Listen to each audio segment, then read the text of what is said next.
Hello viewers, আসসালামু আলাইকুম।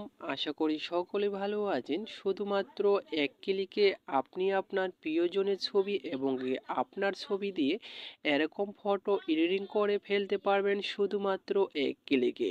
তো কিভাবে করবেন সে বিষয় নিয়ে থাকতেছে আজকের ভিডিওটি স্কিপ না করে সম্পূর্ণ ভিডিওটি দেখার জন্য অনুরোধ রইল। এক ক্লিকে ওরকম ফটো এডিটিং করার জন্য আপনাদেরকে একটি অ্যাপ্লিকেশন প্রয়োজন হবে। এই অ্যাপ্লিকেশনটি আমি ভিডিওর ডিসক্রিপশন বক্সে দিয়ে রাখবো, সেখান থেকে আপনারা ইনস্টল করে ওপেন করে নেবেন। ওপেন করার সাথে সাথে ঠিক এরকম একটা ইন্টারফেস আপনাদের সামনে শো করবে। তো আপনারা দেখতে পারবেন ওপরে অনেকগুলো ক্যাটাগরি রয়েছে। এই ক্যাটাগরি থেকে আপনারা কি করবেন, এখান থেকে বই রয়েছে, এই বই লেখাটির ওপরে আপনাদেরকে জাস্ট একবার ক্লিক করে দিতে হবে।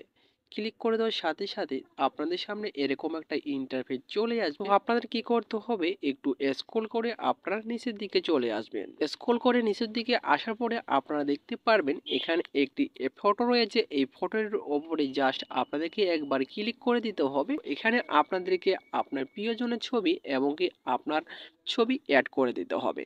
তো আপনার গ্যালারি থেকে আপনার প্রিয়জনের ছবি এবং কি আপনার ছবি অ্যাড করে দেবেন। তো আমি এখান থেকে আমার ফটোটি অ্যাড করে দিচ্ছি। ফটোটি অ্যাড করে দেওয়ার পরে আপনারা কি করবেন, এখানে দেখতে পাচ্ছেন যে এরোকন রয়েছে, এই এরোকনের ওপরে জাস্ট একবার ক্লিক করে দেবেন। ক্লিক করে দেওয়ার সাথে সাথে আবারও এরোকনের ওপরে ক্লিক করে দেবেন। ক্লিক করে দেওয়ার সাথে সাথে দেখতে পারবেন ফটোটি কিন্তু এডিটিং করে দিয়েছে কয়েক সেকেন্ডের মধ্যে। অসাধারণ কিন্তু একটি ফটো এডিটিং হয়ে গেছে। এখন যদি আপনি ফটোটি গ্যালারিতে নিতে চান তাহলে আপনাদের কি করতে হবে, এখানে দেখতে পাচ্ছেন ডাউনলোড অপশন, এই ডাউনলোড অপশনে ক্লিক করে ডাউনলোড করে গ্যালারিতে নিতে পারবেন। তো মূলত এই ছিল আজকের ভিডিওটি যদি আপনাদের ভালো লেগে থাকে অবশ্যই পাশে থাকবেন। আবার দেখা হবে নতুন একটা ভিডিও নিয়ে। এতক্ষণ সাথে থাকার জন্য আপনাদেরকে ধন্যবাদ।